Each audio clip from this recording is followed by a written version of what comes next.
The Zelda series is more than a collection of games. Wes Ball, the director of the upcoming Zelda film, recently said something that stuck with me. Zelda is part of my DNA, and honestly, I knew exactly what he meant. It's not just a good line, it's the truth for a lot of us. The Legend of Zelda has been part of my life for as long as I can remember. It's shaped how I see the world, how I approach challenges, how I deal with change. It's been a quiet constant, something I've returned to in good times and difficult ones, when I needed to slow down and get my head straight. A few years ago, before I met my wife, I went through one of those periods where nothing felt clear. I wasn't lost exactly, but I wasn't sure where I was headed either. And Breath of the Wild came along at just the right time. It didn't push, it didn't demand, it just let me explore, gave me permission to take my time, to be on my own without it feeling like something was wrong. That game taught me, in the gentlest way, that being alone isn't the same as being lonely, and that not every question needs an immediate answer. Zelda doesn't fix your life, but sometimes it helps you sit with it. It reminds you that growth doesn't always look heroic, that wandering still counts as moving forward. It's been there in the background, sometimes quietly, sometimes not, for most of my life. And like Wes said, at this point it really does feel like it's in my DNA. So I wanted to talk about that not as a deep dive or a review, just as someone who's lived with these games, and maybe you have too.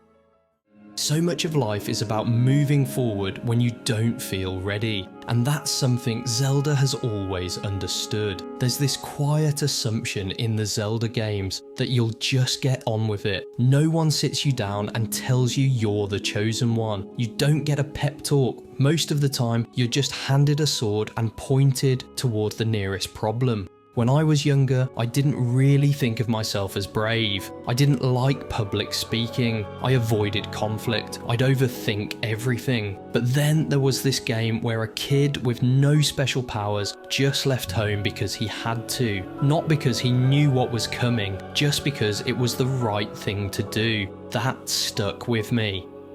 When I moved far away from my childhood town to pursue work, I didn't know a single person in the city housing my new career, new place, new flat, new everything. And I remember that exact moment, locking the door behind me, bag over my shoulder, and thinking of Link jumping into the sky. Not because it was the same, but because the feeling was. It's not the dramatic stuff that teaches you who you are. It's the quiet bits, trying again when something doesn't work, fixing things no one else noticed were broken, not running from the tough stuff. That's what Zelda taught me about courage. It's not something loud, it's something lived.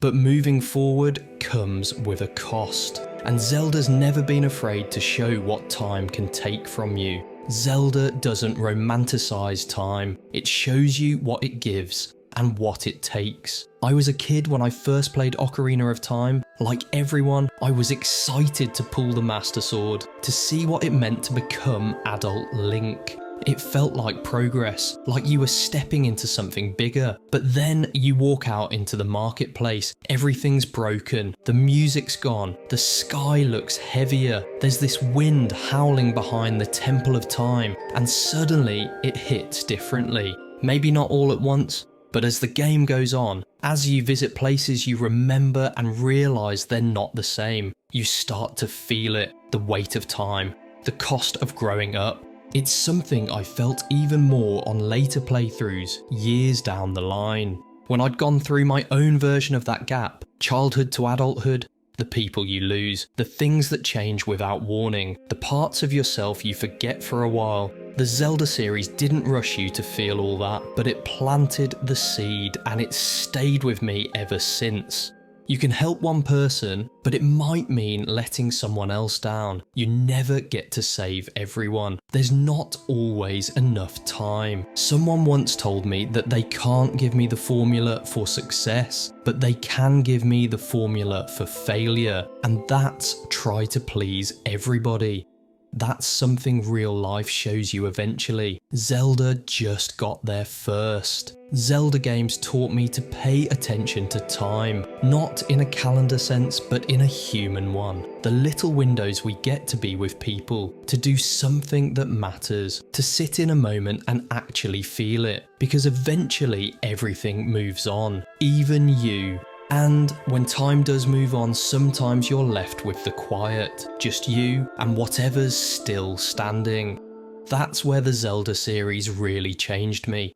Zelda games aren't afraid of quiet. There's this misconception that games, especially big adventure games, have to be loud and full of action. But even though Zelda has those moments, it concurrently gives you space. It trusts you to sit in silence, to get a bit lost, and to feel something in the stillness.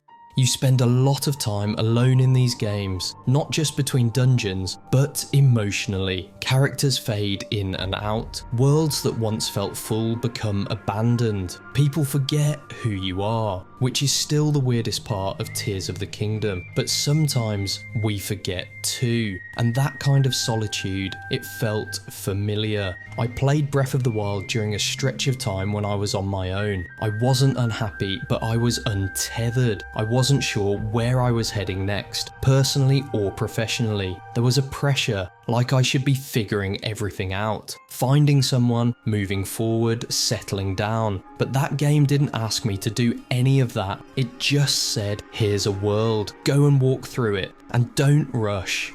That rhythm, the freedom to just exist without expectation, taught me something I didn't know I needed, that it's okay to be on your own.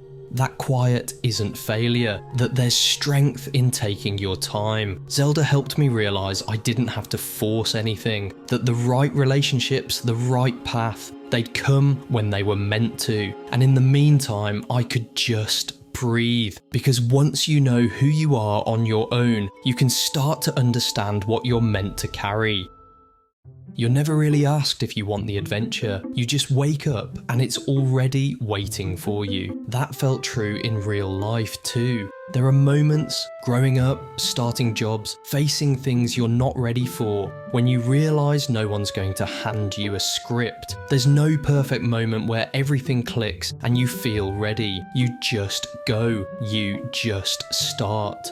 As a teenager, I thought identity was something you discovered all at once, like pulling the Master Sword out of the pedestal. One big moment and suddenly you know who you are.